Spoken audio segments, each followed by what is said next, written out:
Bonjour, je m'appelle Mariama Sagna, donc je suis du Sénégal. Je travaille au ministère de la formation professionnelle, de l'apprentissage et de l'artisanat en tant que chef du bureau de la planification.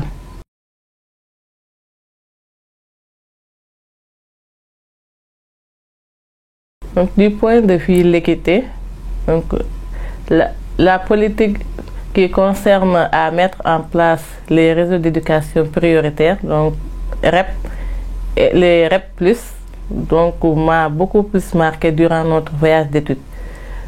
Pour les REP et les REP+, c'est une mesure qui consiste à donner beaucoup plus de moyens aux établissements qui sont situés dans des zones défavorisées.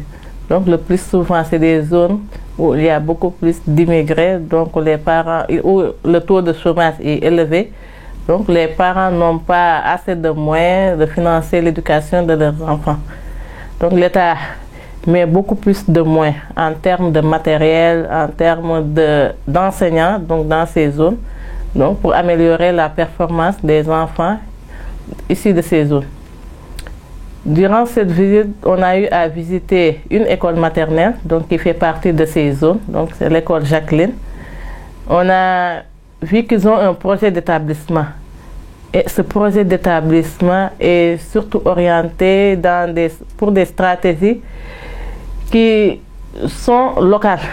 Par exemple, le lundi, un parent vient avec son goûter pour tous les enfants qui sont dans la classe de son enfant. Donc, il ne donne pas seulement le goûter à son enfant, mais c'est pour tous les enfants et il reste partager le goûter avec l'enfant. Il y a aussi l'axe environnement, donc qui m'a le plus marqué, donc où les enfants sont mis en situation, ils sortent donc dans un jardin, travaillent, ils sont en contact avec leur milieu.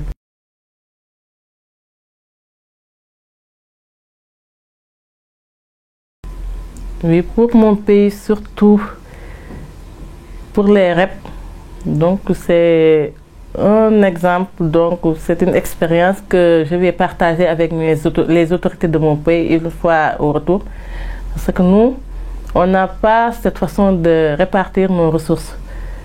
Dans l'outil d'allocation des ressources, on ne tient pas compte de ces paramètres, que l'école soit en milieu défavorisé ou pas. Donc, tout juste, il n'y a que l'effectif des écoles donc, qui est pris en compte.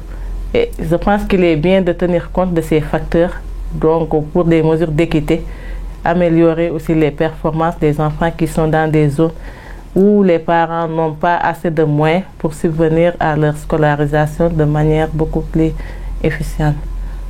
Il y a aussi le fait qu'au niveau de l'enseignement supérieur, donc, on alloue les bourses selon les résultats de l'élève. On ne tient pas compte du niveau socio-économique de l'étudiant. Et je pense que ce serait bien d'en tenir compte pour permettre à tous les étudiants de bénéficier des mêmes conditions d'apprentissage et de réussite.